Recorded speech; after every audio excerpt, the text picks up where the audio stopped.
വീണ്ടും ജീവിതയാത്രയിലൂടെ എന്ന പ്രോഗ്രാമിലേക്ക് വീണ്ടും ഒരിക്കൽ കൂടി സ്വാഗതം.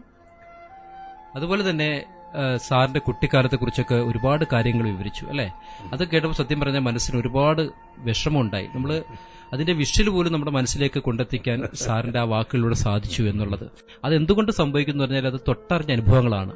അത് മനസ്സിന്റെ ആ കോണിൽ അത്രയും സ്ഥാനം പിടിച്ചിരിക്കുന്നു എന്നുള്ളതാണ് എന്റെ വ്യക്തത. നേരെ മറിച്ച് ഇന്നത്തെ ഒരു തലമുറയിലേക്ക് പോവുകയാണെങ്കിൽ അവർക്കാണ് ഇങ്ങനൊരു സംഭവം ഉണ്ടാകുന്നതെങ്കിൽ, അല്ലെങ്കിൽ അവർക്ക് ഈ ഒരു കാലഘട്ടം വന്നു കഴിഞ്ഞാൽ അവരതിനെ എങ്ങനെ അഭിമുഖീകരിക്കും, അവരതിനെ എങ്ങനെ നേരിടും, അവർക്കതിനെ എങ്ങനെ നേരിടാൻ പറ്റും? സാറിന്റെ എന്താണ് സാറിനുള്ള അതിനുള്ള അഭിപ്രായം പറയാനുള്ളത്?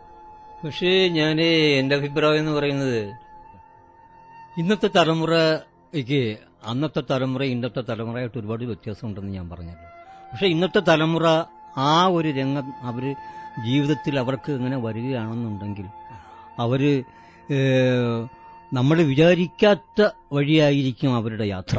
അതാണ് അല്ലേ? അതെ അതെ അതെ, തീർച്ചയായിട്ടും. നമ്മൾ വിചാരിക്കാത്ത ലൈനിൽ അവർ യാത്ര തിരിക്കും. ആ യാത്രയിൽ ചിലപ്പം അവർ മയക്കുമരുന്നിന്റെ കൂടെ പോകാം. അതെ അതെ അതെ അതെ. അല്ലെങ്കിൽ മറ്റെന്തെങ്കിലും ലൈനിൽ മാറാം. അതെ. അല്ലെങ്കിൽ പിടിച്ചു പറയാം, മോഷണം, അങ്ങനെ പലതും സംഭവിക്കാം. കാരണം അത് എന്തുകൊണ്ട് സംഭവിക്കുന്നു വെച്ചാൽ അത് എങ്ങനെ ഇതിനെയൊക്കെ പ്രതികരിക്കണം എന്ന അറിവ് ഇല്ലായ്മ കൊണ്ടാണ് ഇങ്ങനെയൊക്കെ സംഭവിച്ചു പോകുന്നത്. അതെ, അങ്ങനെ ഏത് ലൈനിൽ നിന്ന് അവർ മാറണം. അപ്പൊ അവന് ചുരുക്കി പറഞ്ഞാൽ അവർക്ക് അത് പിടിച്ചു നിർത്താനുള്ളൊരു മനസ്സിനൊരു കരുത്ത് വരുന്നില്ല. അല്ലെങ്കിൽ അങ്ങനെയുള്ളൊരു മനസ്സുള്ളവൻ അങ്ങനെ പോകില്ല. അപ്പൊ അവരെ ചിന്തിക്കും, ഞാൻ ഇങ്ങനെ പോയാൽ നമ്മളെ കുടുംബത്തിനും അല്ലെങ്കിൽ നമ്മളെ മറ്റു ബന്ധുക്കൾക്കൊക്കെ എല്ലാം പ്രയാസമായിരിക്കും. ഇന്നത്തെ തലമുറ അത് ചിന്തിക്കത്തില്ല. അഥവാ അവൻ അങ്ങനെ വന്നാലും അവൻ പിന്നെ അവസാനം കാണുന്നത് ചിലപ്പം പറഞ്ഞ ഒരു മുഴം കയറായിരിക്കും. അത് വളരെ കണ്ടുവരും. നമ്മൾ ഒരുപാട് കണ്ടുവരുന്നുണ്ട്. ഇപ്പൊ ഏതെങ്കിലും ഒരു ലീനി അവന്റെ ജീവിതം ഇല്ലാതാക്കാൻ അല്ലെങ്കിൽ അവന്റെ ജീവനെ ഉപേക്ഷിക്കുക എന്നുള്ളതായിരിക്കും അവൻ ചിന്തിക്കുന്നത്. പക്ഷെ അതിനോട് ഞാൻ യോജിക്കുന്നില്ല. അല്ലേ? ഞാൻ ഒട്ടും യോജിക്കുന്നില്ല. കാരണം അവൻ ചെറുപ്പമാണ്. അവൻ ഇനി ഒരുപാട് ജീവിക്കാനുണ്ട്. ഒരുപാട് ഒരുപാട് ഒരുപാട് ഒരുപാട് കാര്യങ്ങൾ അവൻ ചെയ്തു തീർക്കാനുണ്ട് ഈ കുടുംബത്തിന്, അല്ലെങ്കിൽ ഫാമിലിക്ക്, അല്ലെങ്കിൽ നമ്മുടെ ഈ ഭൂമിയിൽ. ഇല്ലേ? അവനെ ഒരു ജന്മം കൊടുത്ത് ദൈവം അയക്കുന്ന അവനെ കൊണ്ട് പല പല കാര്യങ്ങളും സാധിപ്പിക്കാനാണ്. ഇല്ലേ? അപ്പൊ അതിന് അവൻ ചുരുക്കി പറഞ്ഞാൽ ദൈവത്തിനെയും കടന്നു കൂട്ടിയായിരിക്കും അവൻ പോകുന്നത് ചിലപ്പോൾ. അതിനോട് ഞാൻ യോജിക്കുന്നത്. അങ്ങനെ ഒരുപാട് ഒരുപാട് ചെറുപ്പക്കാർ ഇന്ന് ഈ ഭൂമിയിൽ നിന്ന് മറയുന്നുണ്ട്. നമ്മൾ വിചാരിച്ചിരിക്കുന്ന കണക്കല്ല, നമ്മൾ വിചാരിക്കാതെ ഒരുപാട് പേര് പോകുന്നുണ്ട്. പലരും പല വിധത്തിലും. നമ്മൾ എന്നും ഓരോ പത്രത്തിലും റേഡിയോയിലൊക്കെ ടിവിയിലൊക്കെ കാണുന്നില്ലേ എന്തെല്ലാം പ്രശ്നങ്ങളാണ്, എന്തെല്ലാം. ഇപ്പം തന്നെ ഈ കഴിഞ്ഞ ആഴ്ച രണ്ടാഴ്ച കണ്ട ഒരു മെഡിക്കൽ ഒരു ഡോക്ടറെ കുത്തിക്കൊന്നൊരു സന്ദീപ, അയാളൊരു ഒരു അധ്യാപകനായിരുന്നു. അവിടെയാണ് ഇതിനകത്തുള്ള പറ്റി നമ്മൾ ചിന്തിക്കേണ്ട ഏറ്റവും പ്രധാനപ്പെട്ട ഏറ്റവും പ്രധാനം. ഒരു അധ്യാപകനായിരുന്നു അതങ്ങനെ ചെയ്തത്. അത് എന്തുമാത്രം ഞാൻ അതിനെപ്പറ്റിയൊക്കെ ഞാൻ കവിതയൊക്കെ എഴുതിയിട്ടുണ്ടായിരുന്നു. ആ കൊച്ചിനെ പറ്റി, അതിന്റെ വന്ദന എന്ന് പറഞ്ഞതുപോലെ ഇപ്പം പെൺകുട്ടികളിലും ഇത് വളരെ കൊണ്ടുണ്ട്. പെൺകുട്ടികളിലാണ് കൂടുതലും കണ്ടുവരുന്നത്. അവര് എന്താ സംഭവിക്കുന്ന പറഞ്ഞാല് അവർ ചിന്ത എന്ന് പറഞ്ഞൊരു സംഭവം അവർക്ക് അതിന് വലിയ പ്രാധാന്യം. അത് പ്രാധാന്യം എന്നല്ല സുരേഷ്, അത് ഈ പെൺകുട്ടികളായിരുന്നാലും ആൺകുട്ടികളായിരുന്നാലും അവരുടെ ഒരു പ്രായത്തിൽ അവർ ഇതിനെപ്പറ്റി ഒന്നും എന്താണ് വരും വരായിക, അല്ലെങ്കിൽ എന്ത് സംഭവിക്കും, ഞാൻ ഇങ്ങനെ പോയാൽ എന്ത് സംഭവിക്കും നാളെ എന്നും യാതൊരു ചിന്തയും ഇല്ലാത്ത കുട്ടികളാണ് ഇന്നുള്ളത്. ഇല്ലേ? അവരുടെ ജീവിതം തന്നെ അവർ നോക്കുന്നില്ല. അത് വളരെ വളരെ ദുഃഖകരമായ നമ്മളെ സംബന്ധിച്ചിടത്തോളം വളരെ വളരെ ദുഃഖകരമായ ഒരു സംഭവമാണ് ഈ കുട്ടികളെ പോക്ക്. ഇല്ലേ? അധ്യാപകരും വിദ്യാർത്ഥികളും, ഇന്നത്തെ സ്കൂളിൽ തന്നെ അധ്യാപകരും വിദ്യാർത്ഥികളും പല പല തട്ടിലായിട്ട് നിൽക്കുന്നത് കണ്ടിട്ടുണ്ട്. പക്ഷെ അന്നൊക്കെ ഞങ്ങളൊക്കെ പഠിക്കുന്ന കാലത്ത് അധ്യാപകരെന്ന് പറഞ്ഞാൽ ഞങ്ങൾ തൊഴുതുകൊണ്ട് നടക്കും. അന്ന് ഈ +1 +2 ഒന്നല്ല, എന്തൊരു ഫ്രീ ഡിഗ്രി അങ്ങനെ. അതാണ് അന്നത്തെ ഏത് അധ്യാപകരെ കണ്ടാലും നമ്മൾ ഇന്നും അധ്യാപകർ എന്നെ ബഹുമാനമാണ്. അധ്യാപകർ ഞാനും കൂടെ ഒരുമിച്ച് പെൻഷൻ വാങ്ങിക്കുന്നുണ്ട്. ഇപ്പം എന്നെ പഠിപ്പിച്ച അധ്യാപകരും ഞാനും ഒരുമിച്ച് പെൻഷൻ വാങ്ങിക്കും. അപ്പൊ ഞങ്ങൾ എന്നെ കണ്ടാലും അല്ലെങ്കിൽ ഞാൻ അവരെ കണ്ടാലും അത്ര സ്നേഹവും ബഹുമാനമാണ് അന്നത്തെ ആൾക്കാർക്കും. കാരണം എന്ന് വെച്ചാല് അന്നത്തെ ആ അധ്യാപക ഗുരുശിഷ്യ ബന്ധം, ആ ബന്ധം എന്ന് പറഞ്ഞാൽ അതിനപ്പുറം വേറെ ബന്ധം ഇല്ല. ഇന്നതല്ല. ഇന്ന് അധ്യാപകനും വിദ്യാർത്ഥിയും കൂടെ വേണമെങ്കിൽ ഒരു ടേബിളിൽ ഇരുന്ന് മദ്യപിക്കുന്നു. ആ കാലഘട്ടത്തിലേക്ക് എത്തിയിരിക്കുകയാണ്. ആ കാലഘട്ടത്തിലേക്ക് സംഭവിക്കുന്നത് ചിന്തിക്കേണ്ട ഒരു കാര്യം തന്നെയാണല്ലേ? അതെ, ചിന്തിക്കേണ്ടുന്ന കാര്യം തന്നെ. അങ്ങനെ എനിക്ക് തോന്നുന്നു നമ്മളിപ്പം എത്രയോ ദുരന്തങ്ങൾ ഇപ്പം നമ്മളെല്ലാം അനുഭവിച്ചു കഴിഞ്ഞു. പ്രളയം, അതുപോലെ തന്നെ കോവിഡ്, ഒരുപാട് ദുരന്തങ്ങൾ ഇതിനെയൊക്കെ നമുക്ക് അഭിമുഖീകരിക്കാൻ പറ്റി. അത് മറ്റുള്ള പലരുടെയും ആശ്രയം കൊണ്ട് മാറ്റുമ്പോൾ നമുക്ക് നമുക്കിത് ആരും നമ്മൾ ആശ്രയിക്കാൻ ഇല്ല എങ്കിൽ നമ്മുടെയൊക്കെ അവസ്ഥ എന്താ? അതൊക്കെ ഒരു വലിയ ചോദ്യങ്ങളാണ്.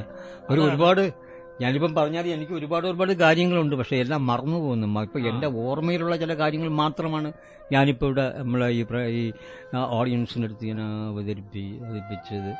അതുപോലെ ഞാൻ പെൻഷനായതിനു ശേഷം പിന്നെ ഒരു ചെറിയൊരു കച്ചവടം തുടങ്ങി. അത് മുഴുവിപ്പിക്കാൻ പറ്റില്ല, കുറച്ചുനാൾ അങ്ങനെയായി. അങ്ങനെ ഇരുന്നപ്പോഴാണ് എന്റെ ഇപ്പൊ ഈ അടുത്ത ഒരു 10-20 വർഷമായി എന്റെ ഒരു മോളെ ഇവിടെ പ്രാക്കുളത്ത് കാഞ്ഞാപ്പള്ളി എന്ന് പറഞ്ഞ സ്ഥലത്ത് വിവാഹം കഴിച്ചു കൊണ്ടുവന്നത്. അദ്ദേഹം കൊണ്ടുവന്ന അദ്ദേഹം ഗൾഫിലാണ്. അതുകൊണ്ട് മോളെ ഒരു സഹായത്തിന് വേണ്ടി ഞാൻ ഒരു 10-18-20 വർഷമായിട്ട് ഇപ്പൊ ഇവിടെ ഈ പ്രാക്കുളത്ത് ഇവിടെ താമസിക്കുകയാണ്. പിന്നെ ഞാൻ ഒരു ഭാഗവത പാരായണം ചെയ്യുന്ന ആളാണ്, പുരാണ പാരായണം ചെയ്യുന്ന ആളാണ്. എല്ലാം ഉണ്ട്. ഇവിടെ അമ്പലത്തിലൊക്കെ ഞാൻ പുരാണ പാരായണമൊക്കെ ചെയ്യും, കവിത എഴുതും, ഇങ്ങനെ പല കാര്യങ്ങൾ. അങ്ങനെ പിന്നെ ഇപ്പോഴത്തെ ജീവിതമൊക്കെ എങ്ങനെ പോകുന്നു? ഇപ്പൊ വളരെ ഹാപ്പിയാണ്. വളരെ ഹാപ്പിയാണെന്ന് പറയാനൊക്കത്തില്ല, എന്നാലും കുഴപ്പമില്ല. പെൻഷനൊക്കെ കിട്ടുന്നുണ്ട്, നമുക്ക് സമയത്തിനൊക്കെ കിട്ടുന്നുണ്ട്. അതൊക്കെ വാങ്ങിച്ച് അതൊക്കെ വാങ്ങിച്ച് കുടുംബത്ത് ഞങ്ങളിപ്പോ ഇവിടെ ഞാനും വൈഫുമായിട്ട് ഇവിടെ ഒരു മോളെ കൂടെ ആണെങ്കിൽ ഞാൻ വൈഫും കൂടെ നാട്ടിൽ നിന്ന്, വൈഫും ഈ ഹോമിയോ ഡിപ്പാർട്ട്മെന്റ് ജോലി ചെയ്ത ഒരാളാണ്. അപ്പൊ അവർക്ക് കുറച്ച് പെൻഷൻ കിട്ടും. അപ്പൊ ഞങ്ങള് രണ്ടും കൂടെ ഒരു വീടൊക്കെ വാടകയ്ക്കെടുത്ത് താമസിക്കുകയും സ്വസ്ഥമായിട്ട്. അതാണ് സാർ നമ്മള് പണ്ട് അത്രയും ബുദ്ധിമുട്ടുകളും അനുഭവിച്ചതിന്റെ ഒരു ദൈവം, അതിന് ആ ദൈവത്തിനോട് ഞാൻ ആയിരം നന്ദി പറയുകയാണ്. അങ്ങനെ ഒരു വഴി ഇല്ലായിരുന്നുണ്ടെങ്കിൽ നമുക്ക് ഒരു രക്ഷയില്ല, നമ്മള് പോയി തീർന്നു നമ്മളെ ജീവിതം. പക്ഷെ ദൈവത്തിനോട് ഞാൻ ആയിരം എപ്പോഴും ഉറങ്ങുമ്പോഴും ഉണരുമ്പോഴും എല്ലാം ഞാൻ എന്റെ ഭഗവാനോട്, എന്റെ ദൈവത്തിനോട് ഞാൻ കൈകൂപ്പിയാണ്. ദൈവമേ, എനിക്ക് ഈ വഴി തന്ന അങ്ങ് എന്നെ എന്തോ എനിക്ക് അത്രത്തോളം അതൊരു സത്യപരമായ ഒരു സത്യമാണ്. ദൈവം കാര്യമാണ്. ഒരു ദുഃഖം അനുഭവിച്ചവർക്ക് നല്ലൊരു സുഖം അവരെ കാത്തിരിക്കുന്നു. അതുപോലെ സുഖിച്ച് വരുന്നവർക്ക് ഒരു ദുഃഖവും കാത്തിരിക്കുന്നു. ഒരു കുന്നിനൊരു കുഴി കാണുമെന്നുള്ളത്. അതെ. അപ്പം സത്യം പറഞ്ഞാല് ഇതിൽ പെട്ടുപോകുന്ന ആരാണെന്ന് വെച്ച് കഴിഞ്ഞാൽ സുഖിച്ച് ജീവിച്ചിട്ട് ദുഃഖത്തിലേക്ക് വരുന്നവരാണ്. വളരെ അത് നമുക്ക് ഭയങ്കര ഒരു പൈശാചികമായ അവസ്ഥയായിരിക്കും എനിക്ക് തോന്നുന്നു. മോനുണ്ട്, മോൻ പുത്തംകുളത്ത് തന്നെ താമസിക്കുകയാണ് വൈഫായിട്ട്. അങ്ങനെ ഞാനിപ്പം പോകുന്നു. പിന്നെ ഇവിടെ ഇങ്ങനെ ഓരോരോ കവിതകളുമായിട്ട് പോവുകയാണ്. ഇപ്പം എങ്ങനെയുണ്ട് പഴയ ജീവിതത്തിലേക്ക് ഒന്ന് തിരിഞ്ഞു നോക്കുമ്പോൾ? തിരിഞ്ഞു നോക്കുമ്പം പിന്നെ ബാല്യകാലമൊക്കെ എനിക്ക് സന്തോഷമായിട്ടൊക്കെ തോന്നുന്നുണ്ട്. ഇപ്പൊ തോന്നുന്നുണ്ട്. അത് എന്തുകൊണ്ടാണെന്ന് ഞാൻ പറയട്ടെ. എന്റെ ഒരു കൊച്ചു ഒന്നുകൂടെ പോയാലോ എന്നൊരു കാരണം അത് എന്തുകൊണ്ട് അങ്ങനെ ചിന്തിക്കാൻ പറ്റുന്നു എന്നുള്ളതിന് വെച്ചാൽ അതിന് ഏറ്റവും വലിയ ഉത്തരവ് എനിക്ക് തോന്നിയതാണ്. കാര്യം ഇപ്പം സാറിന് എന്തും ചെയ്യാനും എന്തും അഭിമുഖീകരിക്കാനുമുള്ള ഒരു കപ്പാസിറ്റി ആയിരിക്കും. അപ്പൊ ഇനി ബാക്കിൽ ഇനി എത്ര വലിയ കാര്യങ്ങൾ വന്നു കഴിഞ്ഞാലും സാറിന് അതിനെ നേരിടാനുള്ള ഒരു പവർ ആയിട്ടുണ്ട്. അതുകൊണ്ടാണ് ഇനി പഴയ കാലം ഇനി ഒന്നുകൂടെ വന്നാലും ഞാൻ നന്നായിട്ട് ചെയ്യും, അല്ലെങ്കിൽ നന്നായിട്ട് ഞാൻ അതിനെ അഭിമുഖീകരിക്കും എന്ന് പറയാൻ പറ്റുന്നത് കൊണ്ട് മാത്രമാണ്. ചെറിയ ഒരുപാട് നമുക്ക് പെൻഷനൊന്നുമില്ല, കുറച്ച് എമൗണ്ട് കിട്ടുന്നുണ്ട്. അതുകൊണ്ട് ഞാൻ വളരെ തൃപ്തനാണ്, സന്തോഷവാനാണ്. അതെ, ഈ ഒരു സുഖമാണല്ലോ നമുക്ക്. അതെ, അങ്ങനെ അങ്ങ് പോയാ മതി. ഇങ്ങനെ അങ്ങ് തീരട്ടെ, എന്ന് തീരണേ എന്ന് ഞാൻ ആഗ്രഹിക്കുകയാണ്, മറ്റൊരു കുഴപ്പമില്ലാതെ. അപ്പൊ എനിക്ക് വാസ്തവം പറഞ്ഞാൽ ഈ പിള്ളേർ നമ്മളെ കൊച്ചുമക്കളായിരുന്നു, അവരെയൊക്കെ എന്തോ അതൊരു വല്ലാത്തൊരു സ്നേഹത്തിൽ അങ്ങ് പോവുകയാണ്. ഇതുവരെ ഒരു പ്രശ്നമില്ല, ഒരു കുഴപ്പമില്ല. ചില കുടുംബങ്ങളില് ആദ്യ അവസരം വരെ അവർക്ക് ദുഃഖം തന്നെയായി. ദുഃഖം തന്നെയാണ് അല്ലേ? അതെ. പക്ഷെ മറ്റു ചില കുടുംബങ്ങൾ നോക്കുമ്പോൾ അങ്ങനെ ഒരിക്കലും ജീവിത അവസാനം വരെ സുഖിച്ച് ജീവിച്ചവരാണ് കുറവാണെന്നാണ് എന്റെ ഒരു നിഗമനമല്ല, എന്റെ ഒരു സാധാരണ കണ്ടുവരുന്നൊരു കാര്യം അതാണ്. അപ്പൊ ജീവിതത്തില് സുഖം വേണം, ദുഃഖം വേണം, അല്ലെ? ആദ്യമേ നമുക്ക് ദുഃഖമാണ് കിട്ടുന്നതെങ്കിൽ അത്രയും സന്തോഷം. സന്തോഷം. ആദ്യമേ സുഖമാണ് കിട്ടുന്നതെങ്കിൽ നമുക്ക് ആ സുഖത്തിനും ഒരു സന്തോഷം കുറവായിരിക്കും. അതെ, അത് തന്നെ, അത്തരത്തിലുള്ള നമുക്ക് ആ ഒരു ഇത് കാണും. പക്ഷെ നമ്മൾ വാസ്തവം പറഞ്ഞ പിന്നെ ഒരു കാര്യം മാത്രമാണ് പറയാൻ, നമ്മൾ ഒരുപാട് മോഹിക്കരുത്. ഒന്ന് ആശയാണ് ഏറ്റവും വലിയ വില്ലൻ. അവനാണ് വില്ലൻ. ആഗ്രഹമുള്ളവനെ ദുഃഖം വരും. തീർച്ചയായിട്ടും. വളരെ വളരെ ഒരു കാര്യം ഞാൻ സാർ ആ പോയിന്റ് പറഞ്ഞതിന്റെ പേരിൽ ഞാനൊരു കാര്യം പറയാണ്. കാര്യം ആഗ്രഹമാണ്, നമ്മൾ എല്ലാവരും ചിന്തിക്കേണ്ട ഒരു കാര്യമാണ്. ആഗ്രഹം നല്ലതാണ്, ചിലപ്പം നല്ലതിനെയൊക്കെ കൊണ്ടെത്തിക്കാം. ചിലപ്പോൾ അത് ആ ആഗ്രഹം നടന്നില്ല എങ്കിൽ ഏറ്റവും വലിയ ജീവിതത്തിൽ കണ്ട ഏറ്റവും വലിയ വില്ലൻ അതായിരിക്കും. പിന്നെ ആ ആഗ്രഹ സാധൂകരണത്തിന് വേണ്ടി ചിലപ്പോൾ ഒരുപക്ഷെ നമ്മളൊരു വ്യക്തിയെ കൊല്ലാൻ പോലും നമ്മൾ മടിക്കാതെ വരും.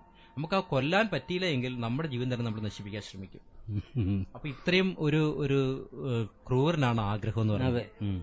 നമുക്ക് ആഗ്രഹിക്കാം, കുഞ്ഞു കുഞ്ഞു കാര്യങ്ങൾ ആഗ്രഹിക്കുക, അത് നടക്കും അല്ലെങ്കിൽ നടത്തിയെടുക്കാൻ പറ്റും എന്നുള്ള കാര്യങ്ങളിലൂടെയുള്ള കാര്യങ്ങൾ നമുക്ക് ആഗ്രഹിക്കാം. ഞാന് ഈ മോഹത്തിന്റെ കാര്യം പറഞ്ഞത്, ഞാൻ അതിന് ഒരു 4 വരി, ഒരു 8 വരി ഒരു കവിത നീയല്ല. തീർച്ചയായിട്ടും എഴുതിയാണല്ലേ? ഞാൻ എഴുതിയ. അത് ഞാൻ എന്റെ പ്രേക്ഷകർക്ക് അല്ലെങ്കിൽ അത് ഓഡിയൻസിന് ഞാനത് അവതരിപ്പിക്കുകയാണ്. അതിമോഹം. അതിമോഹമുള്ളവൻ ദുഃഖിക്കും ഒരുപാട്, അറിയാതെ ചെന്നവൻ എത്തിയിടും ആപത്തിൽ. അഭിമാനമൊക്കെയും അറിയാതെ ചോർന്നിടും, അഹങ്കാരമുള്ളിൽ അലങ്കാരമായിടും. അവന്റെ ഉള്ളിൽ അഹങ്കാരം അവൻ അലങ്കരിക്കപ്പെട്ടിരിക്കും. അങ്ങനെയുള്ളവൻ തീർച്ചയായും അവൻ ആപത്തിലേ ചെന്ന് പതിക്കൂ. അത് ഇന്നത്തെ തലമുറയ്ക്ക് അറിഞ്ഞുകൂടാ. പഞ്ചേന്ദ്രിയങ്ങളാമശ്വങ്ങൾ കാക്കുന്ന നിന്റെ മനോരഥം മുന്നോട്ടുരുളുമ്പോൾ സാരഥിയാകും അഹങ്കാരബുദ്ധിയോ നിന്നെ ഭരിച്ചിട്ടു ദുഷ്കർമ്മിയാക്കുന്നു. ഈ പഞ്ചേന്ദ്രിയങ്ങളാകുന്ന കുതിരകൾ മനസ്സിങ്ങനെ നമ്മളെ ഭരിച്ചുകൊണ്ട് പോവുകയാ. അവൻ അങ്ങനെ അത് പഞ്ചേന്ദ്രിയങ്ങൾ തന്നെ നമ്മളെ ഭരിച്ചിട്ട് നമ്മളെ ദുഷ്കർമ്മിയാക്കി മാറ്റുകയാണ്. അർത്ഥകാമികൾ മാത്രം മനസ്സിൽ നീ ഇഷ്ടബന്ധുക്കളായി കൂട്ടിയിടുകിൽ, അർഹതയില്ലാത്ത ദ്രവ്യത്തിനായിട്ടു ആർത്തി കാട്ടുന്നു നിന്റെ മനോരഥം. ഇങ്ങനെ ഒരു 4-5 പേര് ഇനിയുണ്ട്. ഞാൻ ഇത്രയും പാടുന്നുള്ളൂ. ഏതായാലും സാറിന്റെ കവിതകളൊക്കെ ഇനി ഒരുപാട് ഓരോ സാഹചര്യത്തിനനുസരിച്ചിട്ട് എഴുതാൻ സാധിക്കട്ടെ. അതുപോലെ ഇന്നത്തെ തലമുറകൾക്ക് അവർക്ക് ഒരു എത്തും പിടിയും ഒന്നും കിട്ടാതെ ഇങ്ങനെ പോയിക്കൊണ്ടിരിക്കുകയാണ്. അപ്പം ഇതുപോലുള്ള വ്യക്തിത്വങ്ങളിലൂടെ അവരുടെ ജീവിതാനുഭവങ്ങളിലൂടെ അവർക്ക് എവിടെങ്കിലുമൊക്കെ അവരുടെ മനസ്സിൽ തട്ടുന്നു എന്നുണ്ടെങ്കിൽ അത് വലിയൊരു ഭാഗ്യമാണ് അല്ലെ? നമുക്ക് അറിഞ്ഞിരിക്കണം, അതൊരു നന്മയാണ്. അറിഞ്ഞിരിക്കണം. അപ്പം ഒരുപാട് അനുഭവസ്ഥരുടെ ജീവിതം അത് അനുഭവിക്കാൻ പോകുന്നവരിലേക്ക് എത്തപ്പെടുമ്പോഴേ അവർ കിട്ടുന്ന ഏറ്റവും വലിയൊരു എന്താ പറയാ ഒരു പിടിവള്ളിയാണ്. പിന്നെ എന്റെ അപ്പുറത്തിൽ ഒരുപാട് ഇനിയും ഉണ്ട്. സമയം 1-2 മണിക്കൂർ കൊണ്ട് തീരത്തില്ല. പിന്നെ നമ്മളിതിപ്പം ഒരുപാട് സമയം, പക്ഷെ നമ്മൾക്ക് ഒരുപാട് കാര്യങ്ങൾ ഇനിയും പറയാനുണ്ട്. സമയവും ഒരുപാട് എടുക്കാൻ, പക്ഷെ ആ സമയം കൊണ്ടൊന്നും തീരത്തില്ല. എന്നാലും ഒരു ശ്രോതാക്കൾക്ക് എൻ്റെ ഈ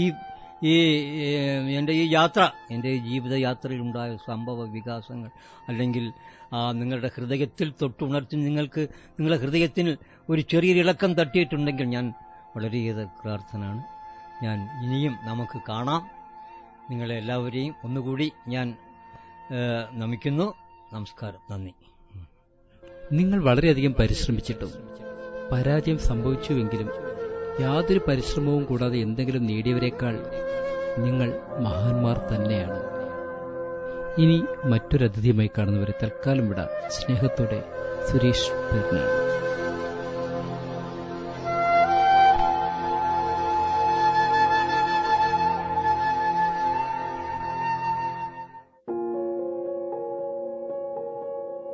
കമ്മ്യൂണിറ്റി റേഡിയോ ബെൻസിഗറിൽ നിങ്ങൾ ഇതുവരെ കേട്ടത് ജീവിതയാത്രയിലൂടെ. തയ്യാറാക്കി അവതരിപ്പിച്ചത് സുരേഷ് പെരിനാട്.